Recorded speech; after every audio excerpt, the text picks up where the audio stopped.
Hi, and welcome to Recovered, Interviews with Alcoholics, a podcast from the Magdalen House, a recovery community for alcoholism. We are a 501c3 nonprofit organization based in Dallas, Texas, and known affectionately by many as Maggies. Every first and third Wednesday, we share an episode from one of our 3 podcast series. In the Recovered series, a recovered alcoholic active in our community shares experience from their recovery journey as they work the 12 steps to achieve sobriety and sustain recovery. With your host, me, Laura Wilson, recovered alcoholic and communications coordinator at the Magdalen House. Whether you're in recovery yourself, contemplating giving it a try, curious about sobriety, or supporting someone who is, we are so glad you're here. Thanks for listening. Hello, podcast listeners, and welcome to this week's episode of Recovered, Interviews with Alcoholics. My name is Laura, and I am the host of this podcast, and today I have our returning guest, Cooper Green. So, Cooper, welcome. Hello! Great to be here. I'm so excited. Last time we had Cooper on the show, he was on our episode of Recover Ed, talking to us about steps 8 and 9, sprinkled in with some very entertaining personal stories. So I am very excited to get more into that. It's going to be a very entertaining episode. So Cooper, why don't we just start off by you telling us about your step 1 and how you got to this point in your recovery? So, step 1, I guess I've been asked about like my step 1 experience several times, and I can tell you, I think I had my first drink when I was 13 years old, right off of Baylor campus in Waco, Texas. I have a sister who is 6 years older than me, so I was with all of her college friends, and I drank a few Pabst Blue Ribbons, and I remember turning to my sister and saying, like, I want to feel like this for the rest of my life, and that should have been a very clear indicator that maybe I didn't drink unlike other people. And then, like, I continued to drink kind of abnormally, like in high school, get to that, because it is an educational variety to, like, really understand that I don't drink like other people, and that will never change. But, like, in high school, you know, we would go to a party or something, and because I have a desperate need to be liked by everybody in the room, I would do a shot with everybody who came to the party. 20 or so people come to the party, next thing you know, I'm blacked out, you know, like 95 pounds in 9th grade, you know, and Chad Davis, if you're listening, I'm sorry, but I remember, like, urinating all over this guy's couch, brand new couch, at the party, and I was horribly embarrassed, and I was like, I'm never gonna do this again, you know. But then sure enough, like, the next party came around, and what did I do? I drank more than everybody else, or couldn't handle my liquor as well as anybody else, and I ended up peeing, you know, in a guy's shoes in his closet. Love it. Yeah, and I mean, there's like pictures circulating on Facebook, you know, around high school, and they're like, man, Cooper, he gets really fucked up, you know, and it became like known, like, don't invite him to things because he will steal your vodka, he'll get way too drunk, and I'd get belligerent, sad, mad, you know, who knows, you know, when you black out, you lose total control and, like, all memory. So I'd end up going to class and finding out, like, who I tried to kiss, and whose car I tried to steal, and, you know, whose couch that I peed on, you know. Sometimes I'd wake up in, like, other locations, and this is all, like, at the age of, like, 16, 17. So, already, like, I did not drink like other people, but because alcoholism is a chronic, progressive, and fatal disease, the consequences stopped being so innocuous and, like, innocent. It started looking like jumping out of moving cars, you know, putting hands on my own mother, you know, like, it got really, really bad, really, really fast. So, like, I went to treatment at the age of 18, again at the age of 20, again at the age of 22, and then for the last time at the age of 24, you know, so I had this history of, you know, coming in and out, and, you know, at such a young age, I didn't think that I could really be an alcoholic, you know. Are you to tell an 18-year-old that they can't drink legally when they turn 21? Right? Yeah. And so, like, I remember, so my alcoholism led me to be homeless on several different occasions, and I'd actually been missing for, like, 3 months when I was 20 years old. I showed up to my mom's house, you know, belligerently drunk, and I said, like, if you don't let me in, I'm going to kill myself. She was like, okay, I'm going to call the cops. Called the cops, went to the psych ward, turned 21 years old in the psych ward. And in my head, I'm like, now that I can legally drink, it'll be different. Right. You know, sure enough, it wasn't. And I remember drinking a couple of 40 ounces. You ever heard of Edward 40 hands? Oh, yes. Oh, yeah. So you duct tape the 40s to your hands. I'm 21. Everything's different now that I can drink legally. And I got really drunk, and I ended up trying to take my own life, you know. So, like, not even 2 weeks after I get out of the psych ward with suicidal ideations, I get hammered drunk. You know, what does it say on page 24? We forget the suffering, humiliation of even a week or a month ago. Yes. You know, I mean, I've been drinking alcoholically as long as I've been drinking. I don't know. I don't know when I crossed that line. Maybe it was when I had that first beer at 13. Maybe it was when I first had, like, liquor. Maybe it's when I was homeless. But at this point, it doesn't matter when I became an alcoholic. It matters that I am an alcoholic and that it's going to kill me unless I do something different. But I know I'm, like, throwing out a bunch of stories. Probably what really, like, signifies me as, like, a true alcoholic is I had been sober for 3 years. I had an apartment. I had a good job. I had a car that was registered in my name, insured in my name, right? And I was getting off of felony probation, and my mother had actually drank herself into a coma. And I told myself, like, okay, you're getting off of paper. Everybody's going to understand if you, like, have a couple of margaritas. And after 3 years of sobriety, I had one margarita followed by another. And in the morning, I was rushed to the hospital with kidney failure. And I was in ICU for about 2 weeks. So, sober for 3 years, life is really good. Right. And the second I had a drop of alcohol, I drank just like I did before I got sober, and it nearly killed me. They said optimistically, you know, we were looking at dialysis at the age of, like, 28. Oh, geez, yeah. Which is insane, you know? Yeah. And so if I wasn't sure that I was an alcoholic, like, I'm damn sure now that for me to drink is to die, and that will never change. Have you heard the once a pickle, always a pickle? Yes, Okay. but maybe our listeners haven't. Yes, so the idea with the pickle analogy is that if you take a cucumber and you soak it in vinegar for a long enough period of time, a chemical process takes place, and the cucumber becomes a pickle. It's the same thing with the alcoholic's brain. So at some point in my drinking career, I crossed that line from being a moderate or hard drinker to being a real alcoholic. And just like science in 2025 has yet to find a way to turn the pickle back into a cucumber, there's no way to go back as an alcoholic. So once an alcoholic, always an alcoholic. Once a pickle, always a pickle. Don't matter if I have a day sober, a week sober, a month sober, a year sober, 10 years sober, I will always respond to alcohol the same way, which is that I can't control the amount that I take once I start drinking. Yeah. So. Why is that? Like, I know for me, our stories are very similar. I, too, was taken to the mental hospital. I didn't go, but I was taken. But, you know, it wasn't until I truly heard the big book of Alcoholics Anonymous' definition of what step one is and what it means to be an alcoholic. Because my experience, like you were talking about, showed that every single time I drank, I could not control the amount that I take. And I always thought that that was because I had said it out loud. Like, I had spoken it into existence. And you're saying that there's a scientific process where you are reacting abnormally. Can you explain a little bit about that? Yeah. So I'm going to round the numbers out for the sake of brevity. But about 1 in 10 people are alcoholic, right? And less than 10% of those people ever receive treatment. So if you're listening to this, or if you have attended a meeting of Alcoholics Anonymous, you're already beating the odds. But what defines me as an alcoholic is not that, like, my father went to prison when I was 11. It's not that my mother was abusive. It's not that we didn't have power or food. None of that trauma defines me as an alcoholic. The thing that defines me as an alcoholic is that I respond differently to alcohol.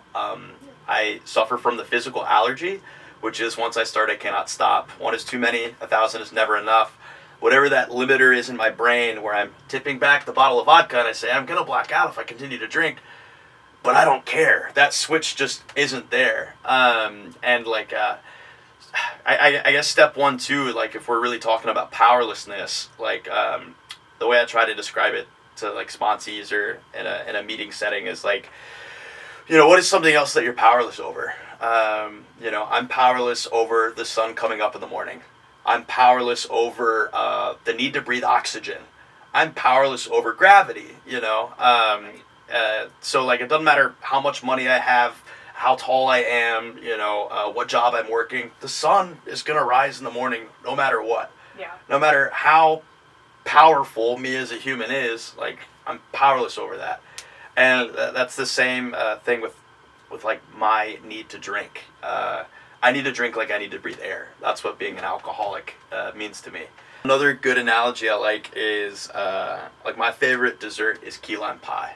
Love it. Love key lime pie. Yes. If you get me one of those Edwards key lime pies from Walmart, Yes. I can probably eat 3 pieces that are probably, like this big. Yeah. But at some point, my little tummy tells me, like, Cooper, if you continue to eat, you're going to get sick.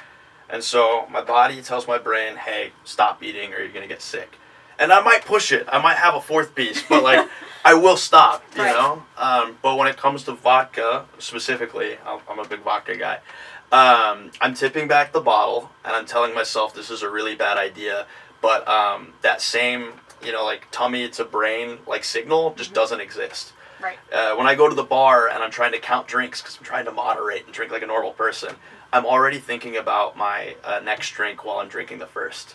And I always have way more than I say I'm going to, So I guess that's like another way to describe the allergy is that whatever that signal is that tells me this is a bad idea or I need to stop, it just doesn't exist when it comes to alcohol. That makes sense, right? Yeah, and okay. I hear a lot of, it sounds like with the mental obsession, right? So we go through this process where, we can't control the amount that we take because our body can't process it normally, and we have these cravings that, the book calls it a craving beyond our mental control. But then our mind that is, protects you against eating an entire key lime pie or keeps you from running out into traffic in the middle of the highway during rush hour.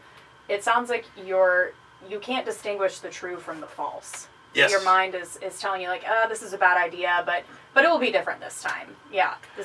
So yeah, I suffer from the mental obsession. That's like the other piece of me being an alcoholic. Not only can I not control the amount of liquor that I consume once I start drinking, I cannot manage the decision to stay stopped once I start drinking. Right. Knowing that I'm going to piss on Chad Davis's couch, knowing that I'm going to jump out of moving cars and try to hurt myself, I still continue to drink because the great obsession of every alcoholic is that someday, somehow, he may drink like other people. Right. And so, like, my sponsor, he made me write out the definitions for allergy and obsession, and I'm going to do my best for the obsession, but it's a thought that overrides all others.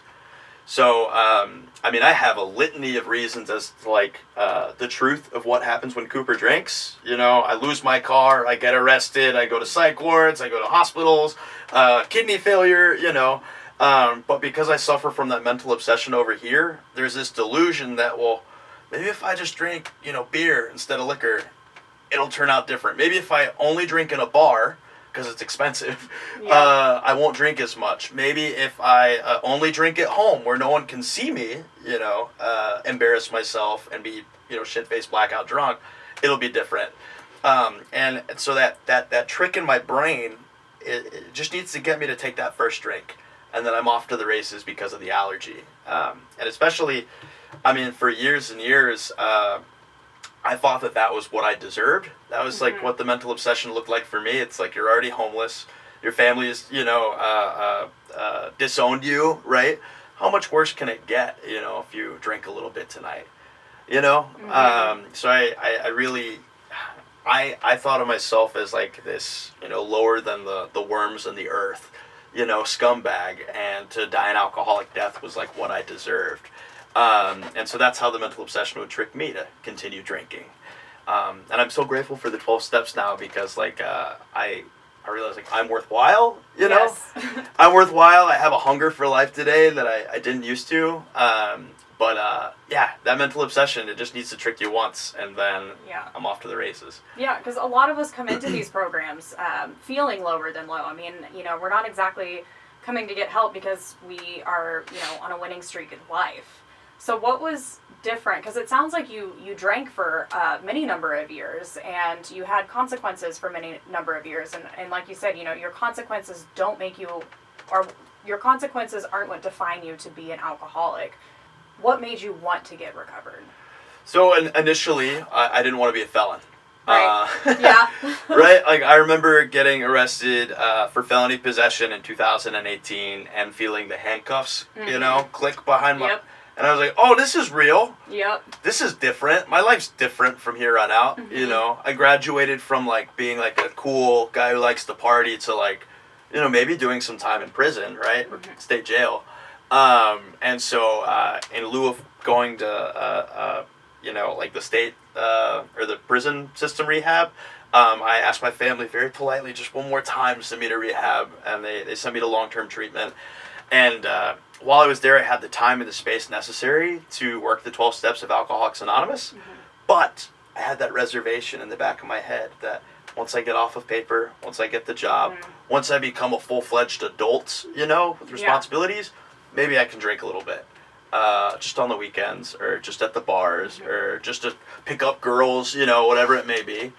So that was what got me to take like AA seriously, at least for a little bit. It bought me a little bit of time, but it was really looking at dialysis at the age of 28, having had a good life and good sobriety for a few years, and then losing almost all of it like in an instant. You know, I mean, I went from sober for 3 years to kidney failure in a matter of hours. You know, so that was a big wake-up call for me. And thankfully too, like, because I had a little bit of time sober, I saw how good life could be when I'm working the 12 steps and I'm involved in my community. I've got a home group and a service position and a host of sober friends around me. Life was really good, and it wasn't hard to get back. So I mean, that gave me the motivation to really get through my 4th step and the rest of the 12 steps with the desperation of a drowning man. And I just kept going to my home group. I kept calling my sponsor. I started working with other guys, and slowly but surely, you know, I was changed. I think Lisa Kroenke says a lot. I'm going to steal this from her. But the point of working the 12 steps is to, you know, have a moral psychic change, a spiritual awakening. And so what that looks like to me is God rearranging my DNA from the ground up, brick by brick, changing me into a new person. Because I rationalized the drinking, like due to my childhood, or not being as tall as I want to be, and not having a trust fund for a long time. And it turns out that I wasn't hurting anybody by drinking at them. I was just hurting myself to the point where it was going to kill me. So, like, again, like as the results work in the 12 steps, like I'm no longer a victim. I'm the common denominator in all of my issues. And because God has changed that common denominator, I get to have like a new life. So it really sounds like that this last relapse almost saved your life, that, you know, relapses can be good. And I know that there's a lot of shame or disappointment, you know, but we're hardwired. It is what our brain is hardwired to do unless we do something differently. Can you remember anything specific that you started doing differently when it came to working the steps this last time? Yeah.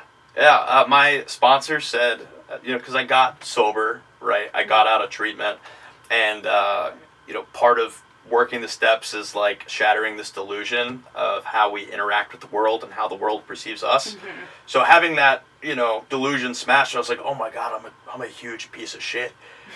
I'm like a garbage person. You know, Chris, what do I do about this? And he said, you know, the best way to build esteem is to do esteemable things. And I was like, what is that? You know, what does that mean? I don't know what that is. And it's like, okay, well, you know, go to work and do a good job when you're at work. Be on time. Be early. You know, pick up cigarette butts from around the sober living. Get a service position at a home group. You know, treat people kindly. Don't steal from Walmart anymore, you know. And slowly, you know, brick by brick, I got happy with the man that I saw in the mirror. So in my history of going in and out of treatment centers and in and out of sober livings, I always thought that the grass was greener on the other side. I needed to get home and finish my degree. I needed to get home and see my family. I needed to get home and glug, glug, glug, glug, you know. Sounds like that discontentment a little bit creeping in. 100%, yeah. So what I did differently was, like, I spread my roots. Like, I got involved. I'm not from Dallas, but Dallas is home now. I got involved in a home group. I started raising my hand for sponsorship. I've got a service position. I've had a service position at my home group for, like, the last 6 years. Oh, awesome. You know, yeah, like I'm super plugged in, and then like also getting invested in the people that are there, because one of the things I was unwilling to do in, you know, Kerrville, Arizona, Tennessee, Austin, I mean, it bounced around a lot, I was unwilling to get to know people and, like, get plugged in where I was at. Yeah. And so, what is it? You know, there's 3 sides to the triangle. It's unity, service, and recovery. Mm-hmm. The unity aspect was missing because I treated everybody like a single serving friend, Mm-hmm. you know?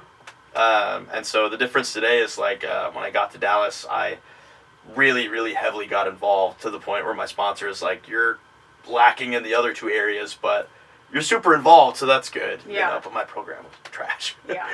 What, like, I know people, like, I know I was, the thought of chairing meetings or sponsoring someone was terrifying, and because anyone who came in and chaired a meeting or talked about anything about the program, they seemed like they knew so much, and it was almost intimidating to a certain point. Like, can you remember, like, the first time you started sponsoring, or the first person you started sponsoring, or the first time you chaired a meeting? Like, what did that look like? Oh my gosh. So, I was super uncomfortable putting myself out there. Right. Yeah. Taking on any kind of leadership role, because I'm this, like, you know, mid-20s, no work history. Mm-hmm. You know, I've been, like, eating out of dumpsters for a while. Like, Yeah. who wants to listen to me? Yes. Yeah. But, you know, again, my sponsor, he's a wonderful man. He was like, you just got to continue flexing that muscle, and then you'll get better at it. And so, like, you know, my home group, I chaired a meeting every month for about 9 months until they were like, hey, why don't we give somebody else a chance? Yeah. But, like, you know, we're talking about getting plugged in and stuff. Because I was regularly chairing, you know, 1 meeting a week at my home group for 9 months, Mm-hmm. people started to know who I was. And I got more accustomed to talking to people, you know? Mm-hmm. And it's super easy. You have, like, a script, usually a binder. Right. Yeah. So I didn't actually have to think of anything. I just had to read, you know.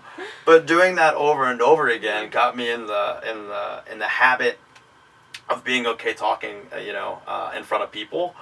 And then as far as, like, sponsorship, oh my gosh, like, I got to remember that I'm just a vessel and that I'm not that important. Right. Because I don't know if these are bad numbers, but I mean, I probably sponsored like 24 guys within the first year, and I don't think any of them stayed sober. Mm-hmm. I don't think any of them called me regularly. I don't even think half of them were alcoholic. Right. Right? Yeah. But because I got to be of service and do something that was uncomfortable, Mm-hmm. I got to hold on to my sobriety. Right. And every time you take somebody else through their work, you're getting like a refresher course yourself. Yes. And like, I don't know, I've maybe sponsored at least 50 guys in the last 6 years, and 4 of them are still sober. Yeah. You know, and when I went back out, a sponsee who I've been working with since he was 16 gave me back the year coin that I gave him when he picked up a year. Oh, that's awesome. It is. That's such a full circle moment. I cried a bunch. Yeah. But I think this year will be picking up like 6 years. It's my responsibility to keep the fire lit like it was lit for me. When I got to AA, people were there talking about the solution, so now as a recovered man, it's my responsibility to be there and talk about the solution. So I do. Yeah, I love it. And it's, I want to reiterate again, it's like flexing a muscle, you know. Everybody has to start somewhere. You know, powerlifters don't just start off deadlifting 600 pounds. Mm-hmm. They work up to it incrementally. So, you know, I don't know. I'm happy with the way that I carry myself in front of people today, but or like in front of a meeting setting, Mm-hmm. but that didn't happen overnight, you know. Right, yeah. I don't know how many meetings out in Kerrville I talked about the damn refrigerator, and that was all I could share about at meetings, you know. All I gotta do is stay plugged in and the food doesn't go bad. Yep. I said that every meeting I went to for years, Yeah. you know. Yeah. Well, it's okay, because, I mean, I've heard someone say before, like, the more uncomfortable we are, the closer to God that we get. Mm-hmm. And I found that so true, because I drank when I was uncomfortable, right? Like, if I was socially awkward, if I didn't want to feel, you know, sadness or whatever. So staying plugged in and getting out of self to help other people was definitely a big, big part of recovery. Yeah. And at the end of the day, it's just sharing your experience, relating it to the book. Mm-hmm. Yeah. So how did you get involved with the Magdalen House Men's Program? Because you are our community coordinator. Yeah. So, I mean, I've been involved in, like, recovery pretty heavy for, you know, some years now. And my friend Chris Marzano, shout out. You know, I acted as, like, the H&I coordinator for my home group. Mm-hmm. I think for 16 months at one point, and then for another year at another point. Mm-hmm. I'll always have a service position. Yeah. Always have a service position. And so a lot of, like, what I do today is, like, networking and calling Mm-hmm. and creating calendars and booking speakers. And I got to do a lot of that as H&I coordinator. So I got a phone call. One day that was like, hey, I think you'd be great for this role. Why don't you come interview? And I'll tell you, it's the happiest I've ever been at any job, you know. Yes. I have a background in sales, selling people stuff that they don't need. It's not very spiritual. So to be able to, you know, see the light come on behind guys' eyes and in real time see their like lives transform, you know, talking, you know, getting jobs, getting custody of their kids, getting invited to like, you know, estranged siblings, like weddings and stuff. I get to witness all that firsthand. Yeah. And that pays way more than, you know, any of my commission-only sales jobs. Yes. That were soul-crushing and evil. Yeah. But yeah, I don't know. Yes, how I got involved at Maggie? Yeah, that was it. Yeah, you answered it. Yeah. What has been, so you said you get to see these guys come through the house and then like come back and help the other men. What has been do you have a story that's been one of the most beautiful things that you've witnessed, or just the growth of the men's program? Like what does that mean to you? I mean, so as far as like the growth, I think it's fantastic that we are offering, you know, services to men now. I know we spent 37 years not offering services to men, and just seeing kind of like, you know, the rapid growth within the men's community. Like when I started off like booking meeting chairs, I had maybe a dozen guys I could call. Now I've got like 60. That's amazing. You know, so over the course of a year, I mean, that's insane. The amount of volunteers that are coming through is insane. And, you know, if you go to any like meeting of Alcoholics Anonymous, it is like predominantly men. I want to say it's 80 to 90% men. I think there are more male alcoholics than female, and we've been missing, you know, this huge demographic for 37 years, and now they're here and they're ready to get sober and they're ready to help other guys get sober. So it's been a really cool thing to see. Like I sent out a email to 350 men in the community just a couple weeks ago because we were short on food. And before I knew it, we had, you know, too much food. We're bringing it over to the women's house, you know? And so to see it kind of start from nothing to turn into like this thriving community is beautiful. So was there a part when working the steps, you know, this last time, was there any step that you know, at first maybe were like, oh, I'm not going to do that, or anything that your sponsor said that I'm not going to do that, and then maybe after time you were kind of like, well, I don't really want to be drunk anymore, like I guess I'll do it. Was there something that was like particularly hard for you, or you didn't really feel like doing and then you ended up doing? Yeah, I would say a transformative step for me was like probably steps 2 and 3, which is a little odd because those are like some of the early ones. But I had a history of going to these treatment centers, and dudes would bring a meeting in and they'd be like, I'm your sponsor. And I'd be like, what's your name? And he's like, all right, do you think you have a problem with alcohol? And I'm like, I'm in rehab, dummy. Like, no shit, you know? And they'd be like, do you believe in God? I'm like, I'm a Methodist. Or I went to church, you know, for Easter and Christmas for a while. Yeah. So I was like, yeah, I believe in God. And they'd be like, are you willing to do whatever it takes to get sober? And I'd be like, I'll do whatever it takes to get you to go away, you know? Yeah. And so I glossed over steps 1, 2, and 3 for a long time. And really didn't understand that like a power greater than myself was the only thing that could keep me sober. And my current sponsor, he challenged me when we got to step 2. He said, I don't believe that you believe that God can get you sober.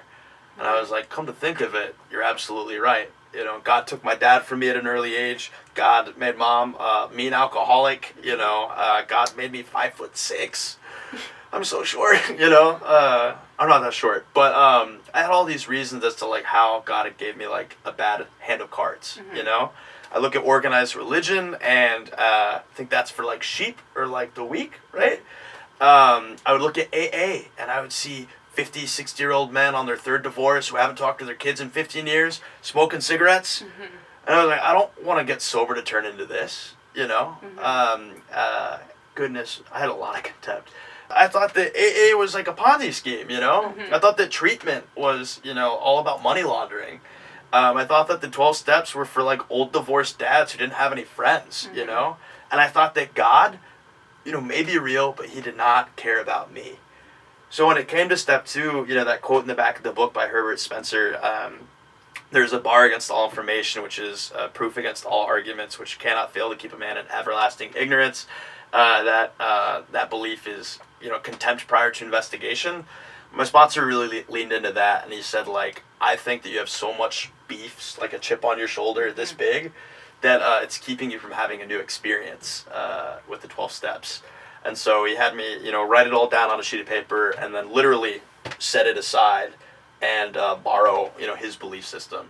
And at this point, like, my sponsor would drive an hour out to see me, spend an hour with me, and then drive an hour home once a week for months and months. Yeah. And I was like, that's crazy. I wouldn't do that for my grandma, So he gave freely what was given to him to me, and that was enough for me to, like, have a new belief that, like, maybe the 12 steps isn't a joke. Maybe God is real and he does have some grace for me, and so I borrowed it. I borrowed that belief system from him and then totally set aside all that prejudice, because, like, I guess if I'm thinking back in hindsight, the common denominator with all those sober livings, all those meetings I went to, and all those treatment centers, all those sponsors I had, was me. Yeah. I was unwilling. I was dishonest. I was close-minded, as close-minded could be. I really treated treatment centers and AA as like a pit stop on my way to get back to my own ideas. Yes. And so step 2 for me, like, was transformative, and that I finally was like, I can't do this alone. Yeah. Cooper plus Cooper equals disaster. Yeah. Cooper plus anything else, maybe I get a different result, There's a quote by Einstein that I really like. It's, you cannot solve a problem from the same consciousness that created it. Yeah, I love that. Yeah, my consciousness gets me drunk in treatment centers and psych wards and hospitals. So, if I can enlarge my consciousness through that spiritual awakening by seeking God on a daily basis, then I get different results. But me, left to my own devices, is just going to keep getting drunk and ruining their life. Yeah. That's been my experience. That's beautiful. I love that so much. I think that's going to help a lot of people too, listening. If there was somebody listening to this who is out there and is questioning, maybe, like, am I an alcoholic? Like, do I really want to do these steps? Or had the same contempt that you did for these steps, what would you say to them? I would say nobody has got down on their knees and prayed to God and their life got any worse. It took me beating my head against the wall for years and years and losing more and more, to the point where I was ready to do something different. But it took, like, completely smashing, any kind of future plans that I had. I didn't think I would end up in Dallas. I didn't think I would sponsor guys. I didn't think I'd be the treasurer for my home group. Right. But I cleared all of that ego aside, and I just let God do whatever he wanted with me. And, man, as a result, like, I've got a brand new life. But when I talk about, like, the transformative power and, like, the miracle, don't leave before the miracle happens. In 2016, I went from, working 2 jobs, paying my mom's rent, leasing my very own apartment, buying a car, to being a dirty, homeless man who ate at the Salvation Army and lived in a tent down by the Brazos River. I had a nice campsite. It was right under the railroad tracks. So as soon as I start to fall asleep, you'd hear the... and it's the middle of January, February, and you don't have any shoes, and you're sleeping in a tent, and all you want is a good night's rest. Yep. That train sucks, Okay. I had lost all sense of, like, self, the drinking had robbed me of my identity, my ability to connect with people, and, like, wherewithal, I guess. There was a point where I remember being on Austin Avenue, and I was probably panhandling or screaming at cars, and there was a couple, coming by with their stroller, and they saw me walking down the street towards them, and they crossed the street so that they wouldn't have to interact with me. And that was like such like a horrible experience to know that, like, I wasn't wanted and like inhuman, subhuman, if that. And I really had like lost all hope. I was resolute to die in that tent, in the middle of the winter, freezing, drunk, and so this same guy who was like screaming at cars, I thought I was the reincarnation of Bruce Lee for a week, and I would, whatever. It's funny, but it was like really sad in the moment. I showed up to Thanksgiving with my head half shaved, because I was trying to raise awareness around male pattern baldness. Okay. There's pictures. They're horrible. I've seen them. Yeah. But to go from like this guy who couldn't connect with people in any way, shape, or form, who was dirty, smelly, forgotten, especially when you're homeless, people don't really see you as like a person. They see you as like trash, I guess, as like an object to avoid, so I went from like being that guy, to being a guy who is like working on his credit score. I'm hopefully getting engaged in like less than a week. Woo! Hopefully she says yes. She'll say yes. She's gonna say yes. Yeah. I have a good relationship with my family, and my sister gave me a key to her home. Last year. My car is registered in my name, insured in my name. All 4 tires match. Both headlights work. Awesome. And it sounds like a really mundane life to maybe someone on the outside, but for a man who lost everything and who is so resolute to like die drunk, having this like normal life is a miracle and a testament as to like what God can do. As a result of working the steps and doing the work that was put in front of me, I have a hunger for life today, where I'm like excited to see what I can achieve and see how many people I can help and like connect with. My top 3 reasons for living are interpersonal communication, dancing at weddings, and eating nice cheese. I love cheese. I love cheese too. Yeah. And now that I like have a job and money, I can go buy cheese at Central Market. Oh, that's the best cheese. It's the best cheese, and I'm getting invited to a lot more weddings because I'm not like, walking down the aisle with piss pants like I did at my sister's wedding, I mean, alcoholism had robbed me of like all semblance of a normal life and my humanity, and God in the 12 steps has restored that like tenfold. To where there's an excitement and a hunger about life that is like wild, Yeah, that is beautiful. Yeah. Absolutely beautiful. And I just love, I've only known recovered Cooper. I have not known Brazos River Cooper. And it's Bad. just, it sounds like just a completely different person. As most of us are when we get recovered. What was the moment that you realized, like, did you have a certain moment where you were like, oh my God, this program is actually working, or it's like actually different this time? Like, can you remember that, or did the change just happen so slowly that you didn't realize it was happening until it was there? Shout out to Daniel McIntyre at Universal Billiards. He took a chance on me as a freshly sober, like, crazy guy who screams at cars. Because until I, like, got recovered, I was still a crazy guy, just not, like, actively drinking, Right. Yeah. So he gave me a shot to work for him, and I think about 8 months in, he was like, Butters, my nickname was Butters, he was like, you're doing a really good job. I don't know what's different about you, but, like, I'm really glad that we work together. And in my head, I was like, oh my God, I've never held a job this long before. I've never had somebody commend me on my work ethic, which was very bizarre. At the same time, I was, like, getting pretty involved in my home group, and people were starting to, like, ask me to bring the topic places, and guys were asking me to sponsor them.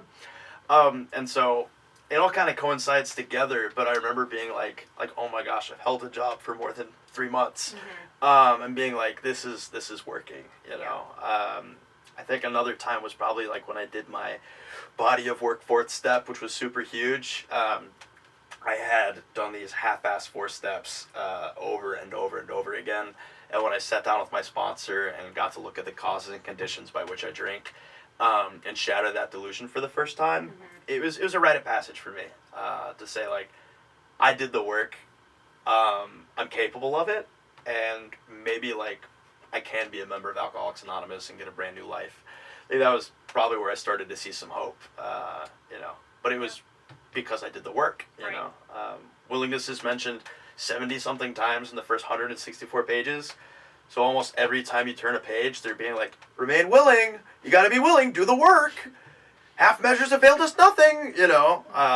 So, yes, like, the 12 steps can be transformative, but it is wholly dependent on us, like, doing the work. Right. So, Yeah. yeah. Okay, and then final question. Ooh. To anyone who is listening, what would you want them to know about the Magdalen House if they had never heard of it? What do you want them to know about the community? First off, like, the Magdalen House is 100% free of charge to anybody who comes through. Your average 30-day stint in treatment is $20,000 to $30,000. You know, even with insurance, it is an expensive ordeal. The Dallas-Fort Worth community has found the alcoholic problem serious enough to keep our doors open. So we're able to offer treatment to everybody who wants it, totally free of charge, which is unheard of. I mean, unheard of in the treatment industry. Number two is that, like, we're peer-driven. So the people who are delivering, like, the message of Alcoholics Anonymous to struggling alcoholics are recovered men and women. It's not a clinical therapist. It's not a psychiatrist. It's not a counselor. You know, we don't have any axes to grind when it comes to, like, government funding or insurance. We are simply sober men and women helping alcoholic men and women, you know? So when you take, like, the money aspect out of it, I think that it makes the motives a lot more pure. Yeah, I don't know. I've had, man, if a good therapist could have got me sober, or, you know, the right psych meds could have got me sober, I would have been sober, you know, like, years and years and years ago. The only thing that has worked for me has been working the 12 steps of Alcoholics Anonymous. I can write some trigger lists. I can make a relapse prevention plan. Do you think I'm going to pull that out of the backpack when I'm on my way to the liquor store? No. No! No. The 12 steps has worked for millions of men and women for the last 100 years, and that's what we teach at Maggie's. So I'm really proud of the curriculum at the Magdalen House, and you asked me to speak to the community aspect of it too. Like, you know, the men's house has been open for a year, a little over a year. I've been here about a year. And so I think I mentioned earlier getting to see the light come on behind guys' eyes and see them, like, get the job, keep the job, move into an apartment, you know. I've got to see that in real time, and the men who I'm seeing recover and get that hunger for life again are the guys that I see, like, once a week, taking the guys for a walk. Are the guys who are transporting clients to birthday night, like, every week or every month. You know, it's the guys who come back and give what was freely given to them, who are doing really well. And because of the Magdalen House community, like, all are welcome to come participate, you know. I have so much, like, not regret, but, like, man, I was so stupid when I was 18. So stupid when I was 20. We all are. All I had to do was get plugged in and get involved, and, like, things could have been different. But, yeah, I don't know. Magdalen House men's community is thriving, and, you know, really encourage you to come to a meeting and hear the message, or if you have the message, to come deliver it to the clients, you know? Yeah, nice. Yeah. I love it. Well, Cooper, thank you so much. This has been such a great episode. I cannot wait to hear it and release it when it comes out, and hopefully you will be an engaged man. Woo! A fiancé. Put a ring on the finger, baby. Yeah. Awesome. Cooper, thank you so much. Thank you. Thank you. Thank you so much, Laura, for having me. It's been great. It has been great. This has been Recovered, Interviews with Alcoholics, hosted by Laura Wilson and brought to you by the Magdalen House. We hope you've enjoyed this podcast. Tune in every first and third Wednesday for a release from one of our 3 podcast series. To learn more about the Magdalen House and the services we offer, visit magdalenhouse.org or follow us on your favorite social media channels by searching for The Magdalen House.